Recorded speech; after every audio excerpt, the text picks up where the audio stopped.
চোরদের স্বভাব কখনোই পরিবর্তন হবে না। এই যে নগর ভবনে 40 দিন অবরুদ্ধ ছিল, গাড়ি ঘোড়া চলাচল করেনি, কাজই হয়নি, কিন্তু তারপরও ওই 40 দিনে সেই নগর ভবনের কর্মকর্তা কর্মচারীরা ভুয়া বিল দেখায় কোটি টাকা তুলছে জ্বালানি তেল খরচ বাবদ, অথচ গাড়ি ঘোড়াই চলেনি।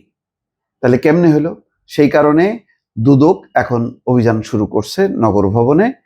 তারা খতিয়ে দেখছে যে এই গাড়ির জ্বালানির ভুয়া খরচ দেখায় যে কোটি টাকা হাতায় নিল, এটার জন্য কারা দায়ী, কিভাবে হলো, সেই জন্য খবরে এসছে যে নগর ভবনের প্রধান কার্যালয়ে অভিযান চালাচ্ছে দুদক।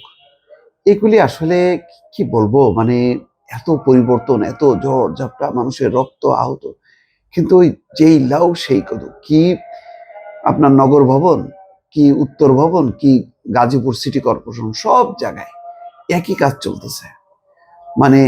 দুর্নীতি অনিয়মের শেষ নেই এবং একই ধারাবাহিকতা চলতেছে। ওই নেক্সাস থেকে আমাদের কোনো সংস্থাই কিন্তু বের হয়ে আসতে পারছে না। খুবই দুর্ভাগ্যজনক।